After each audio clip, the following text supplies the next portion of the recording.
మీ ఎలాంటి వ్యాపార ప్రకటనలకైనా వెంటనే మా ఛానల్ సంప్రదించండి. ఓం సదాశివసమారంభాం వ్యాసశంకరమధ్యమాం అస్మదాచార్యపర్యంతాం వందే గురుపరంపరాం. జ్యోతిష్శాస్త్రాన్ని భావితరాల వారికి ప్రసాదించిన ఋషుల యొక్క పాదపద్మాలకు నమస్కారం చేసుకుంటూ, అలాగే నాకు ఈ జ్యోతిష విద్యను నేర్పిన గురువర్యులు జ్యోతిష బ్రహ్మ కీర్తిశేషులు శ్రీ ఏరంకి సూర్యనారాయణమూర్తి గారు, సూర్యశ్రీ దైవజ్ఞ గారి యొక్క పాదపద్మాలకు నమస్కారం చేసుకుంటూ, ఓం శ్రీ మహాగణాధిపతి నమః, శ్రీ గురుభ్యో నమః, హరి ఓం. వీక్షకులందరికీ నమస్కారం. డిసెంబర్ నెల 21వ తారీఖు లగాయితూ డిసెంబర్ 27వ తారీఖు శనివారం వరకు ఉండేటువంటి గ్రహగతుల ఆధారంగా ద్వాదశ రాసుల వారికి ఈ వారం ఏ విధమైనటువంటి శుభాశుభ ఫలితాలు కలగబోతున్నాయో ఈ కార్యక్రమం ద్వారా తెలుసుకుందాం. అందులో భాగంగా ఈ వారం ఉండేటువంటి గ్రహగతుల్ని గమనిద్దాం. గత వారంతో పోల్చుకుంటే చెప్పుకోదగ్గ మార్పులు ఏవి కూడా ఈ వారంలో కనబడడం లేదు. ముఖ్యంగా మిథున రాశి యందు గురుని యొక్క సంచారము, అలాగే ఈ వారంతో గురుని యొక్క వక్రగతి పూర్తయిపోతుంది. అలాగే సింహరాశి యందు కేతువు, వృశ్చిక రాశి యందు శుక్రబుధులు, ధనురాశి యందు రవి కుజులు, కుంభమందు రాహువు, మీనమందు శనేశ్వరుడు. ఈ వారంలో చంద్రుడు ధనురాశి నుండి మీనరాశి వరకు సంచరించబోతూ ఉన్నారు.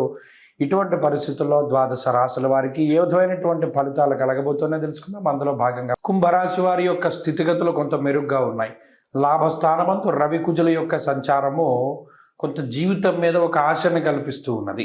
లేదు కనీసం ఎక్కడా ఏమీ లేనటువంటి టైంలో ఎడారిలో కొంత ఎండమావిలాగా అవకాశాలు అడపాదడప కనబడుతూ ఉంటాయి కంటికి.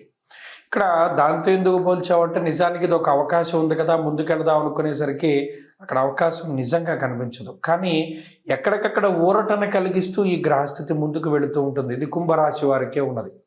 మీరు గమనించండి, ఉంటాయి, అన్నీ ఉంటాయి, సమయానికి అవేవి కూడా మీకు కలిసి రావు, లేదా సమయానుకూలంగా ఉపయోగపడనటువంటివి. ఎవడో ఒకడు ఉంటాడు, ఫ్రెండ్ ఉంటాడు, వాడి కష్టకాలంలో మీరు ఆదుకుని ఉంటారు. నిజానికి పాపం వాడికి కూడా మీకు ఏదైనా హెల్ప్ చేయాలన్న ధోరణి ఉంటుంది. కానీ ఈ గ్రహస్థితి వల్ల ఎవరు ఏమి చేయలేకపోతారు. ఏలినాటి శని ఫలితం కానీ, జన్మరాహు యొక్క స్థితి కానీ, అంటే ఒక రకమైనటువంటి మాయ కమ్ముకుంటుంది జీవితంలో. ఇక్కడ నేను ఉద్యోగ పరంగాను, వ్యాపార పరంగాను, ఆర్థికంగాను ఉన్నటువంటి ఇబ్బందులు ఇవి ఉంటాయన్నటువంటి విషయాలు చెప్పట్ల. వాటికి ఏం లోటు లేదు. ఎందుకంటే రవికుజుల లాభంలో ఉన్నంతకాలం, గురుబలం ఉన్నంతకాలం ఆర్థికమైనటువంటి విషయాల్లో ఏ విధమైన ఇబ్బందులు ఉండవు, ఆర్థిక స్వేచ్ఛ ఉంటుంది. కానీ ఇక్కడ మానసికంగా ఉండేటువంటి విషయాలు, ఎందుకంటే బుర్ర అసలు ఖాళీగా ఉండదు.